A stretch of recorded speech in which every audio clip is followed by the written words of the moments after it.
Go yard. I got so much motherfucking design on right now. Break it down, bring it back, make it clap. I got 3 old thoughts, new block, where that damn bitches on my line, and you know.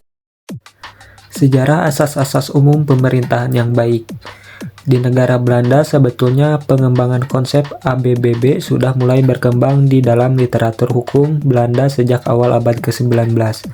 Pada saat itu juga mulai bermunculan pula beberapa jurisprudensi yang berkaitan dengan sarana pengawasan hukum terhadap sah atau tidaknya tindakan-tindakan pemerintah yang mengacu pada ABBB. Namun demikian, penyusunan kerangka kebijakan yang lebih jelas mengenai ABBB di negara Belanda baru mulai dilakukan oleh pemerintahan Belanda pada tahun 1950-an. Di Indonesia, konsep asas-asas umum pemerintahan yang baik atau AUPB yang telah berkembang di Belanda ini mulai diperkenalkan oleh G.A. van Velze pada tahun 1953. Namun pada waktu itu konsep AUPB belum mendapat perhatian di lingkungan para ahli hukum administrasi negara di Indonesia. Pada tahun 1978, AUPB mulai diperhatikan di lingkungan ahli hukum administrasi negara di Indonesia. Adapun pengertian asas-asas umum pemerintahan yang baik. Asas-asas umum pemerintahan yang baik sering disebut juga sebagai prinsip-prinsip umum pemerintahan yang baik. Pada dasarnya, asas ini merupakan aturan hukum publik yang wajib diikuti oleh pengadilan dalam menetapkan hukum positif.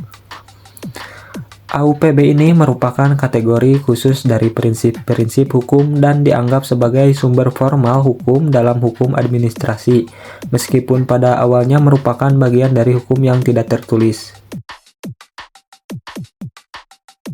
Ruang lingkup AUPB menurut para ahli.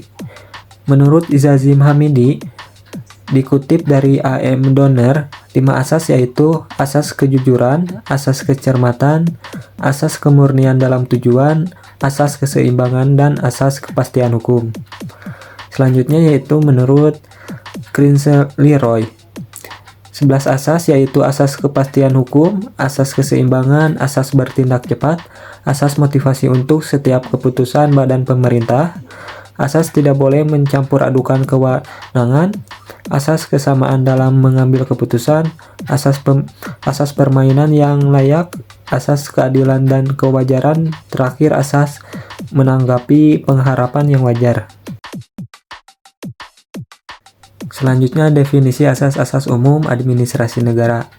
AUPB sebagai prinsip hukum yang mengikat, AUPB sebagai asas yang terbuka, dan AUPB sebagai alat uji keputusan TUN tata usaha negara. Asas umum pemerintahan yang baik atau AUPB sebagai prinsip hukum yang mengikat.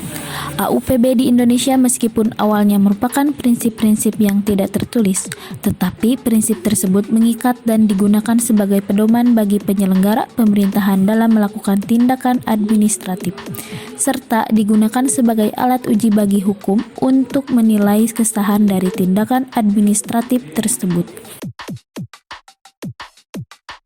Untuk selanjutnya, asas-asas umum pemerintahan yang baik sebagai asas terbuka memuat 8 asas AUPB, yaitu asas kepastian hukum, asas kemanfaatan, asas ketidakberpihakan, asas kecermatan, asas tidak menyalahgunakan kewenangan, asas keterbukaan, asas kepentingan umum, dan asas pelayanan yang baik.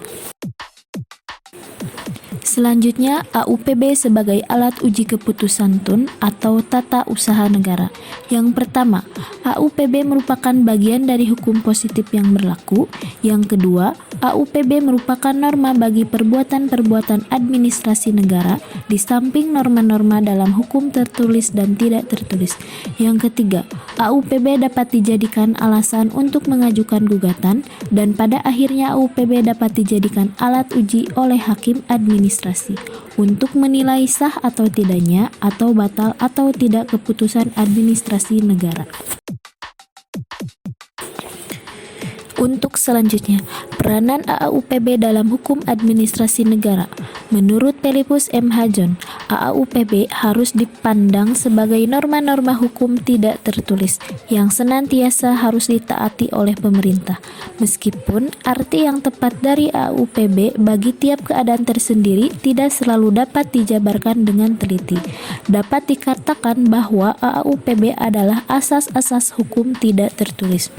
Untuk selanjutnya, AAUPB dapat diibaratkan sebagai rambu lalu lintas dan pedoman perjalanan dalam rangka memperlancar hubungan pemerintahan, yaitu antara pemerintah dan yang diperintah atau warga masyarakat. AAUPB selanjutnya dijadikan sebagai dasar penilaian dan upaya administrasi, di samping sebagai norma hukum tidak tertulis bagi tindakan pemerintah. Dan materi yang terakhir yaitu peran AAUPB dalam pelaksanaan pelayanan publik. Yang pertama, terwujudnya batasan dan hubungan yang jelas tentang hak, tanggung jawab, kewajiban, dan kewenangan seluruh pihak yang terkait dengan penyelenggaraan pelayanan publik. Yang kedua, terwujudnya sistem penyelenggaraan pelayanan publik sesuai dengan asas-asas umum pemerintahan dan korporasi yang baik. Yang ketiga, terpenuhinya penyelenggaraan pelayanan publik sesuai dengan peraturan perundang-undangan. Dan yang terakhir, terwujudnya perlindungan dan kepastian hukum bagi masyarakat dalam penyelenggaraan pelayanan publik.